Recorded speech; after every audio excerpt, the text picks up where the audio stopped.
Good day to everyone, and welcome back to our journey through each chapter of the Bible in 5 minutes. There's a PDF that's going to pop up on your screen that has all the information that I'm using for this presentation.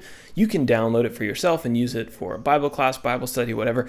There's a link down to our website in the description. Today we're discussing Exodus chapter 36. When did the events of this chapter take place? The Israelites were enslaved in Egypt for several hundred years, and at this point they've escaped thanks to the power of God. They got out of slavery in Egypt approximately 1491 BC, and the events of this chapter specifically happen about 4 to 6 months after that. In terms of our main characters, they're the same as last chapter. We have Moses, who's God's man, who he selected to lead the children of Israel from Egypt to the Canaan land. And then we have the Israelites, or the Hebrews. As I mentioned, they had grown into a great nation. God had really blessed them, and he was keeping his promises to their forefathers, who were Abraham, Isaac, and Jacob. And then two individuals who we discussed in the last chapter, Bezalel and Aholiab.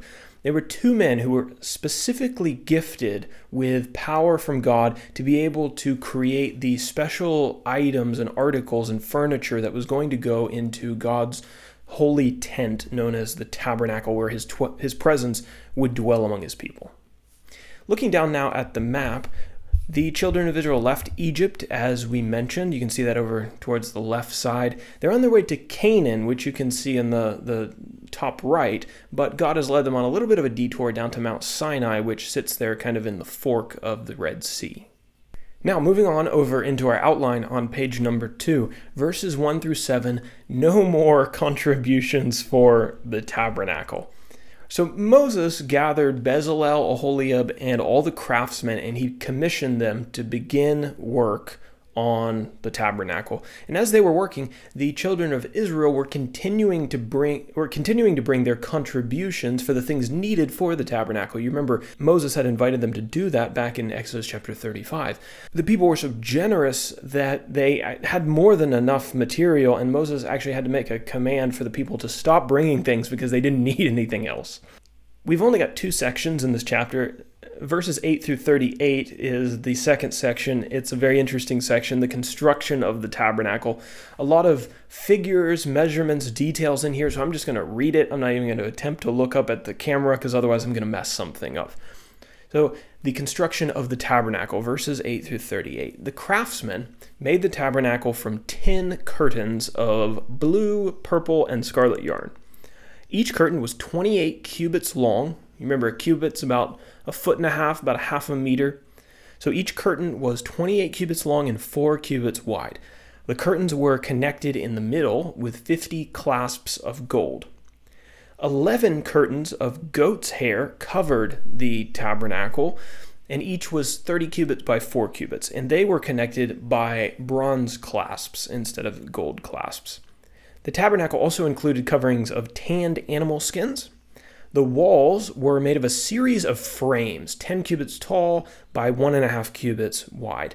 There were 20 frames for the north and the south side, and then 8 frames on the west side. Each frame was placed on 2 bases of silver.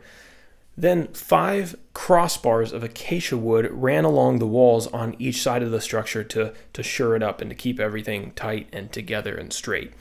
The frames and the crossbars were all overlaid with gold. So there's a lot of gold going into this structure. A veil of blue, scarlet, and purple yarn and fine twined linen was created to separate the holy place from the most holy place. The veil that hung between these 2 rooms had depictions of cherubim, which are a type of angel, a heavenly being, cherubim woven into it, and it was hung on 4 pillars overlaid with gold. And then a veil to cover the entrance of the tent was made of the same yarns and linens and was supported by 5 pillars covered with gold, which had bronze bases. So there will be a test on this later. You must have all of the dimensions memorized by tomorrow, by the time we do chapter 37. But no, I think, reading this and trying to outline it, it's difficult to put this structure together in your mind and to visualize it. But luckily, I've included a diagram on my notes, but this is definitely not the best diagram, the best picture that I've seen.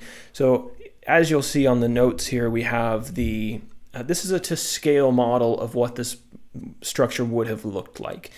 And I would encourage you, though, to go out and Google images and just search for diagram of the tabernacle. And you can get a better idea of how all these pieces come together and what this structure would have looked like. So instead of doing an application for this chapter, just got that diagram to help you get your mind wrapped around all of this.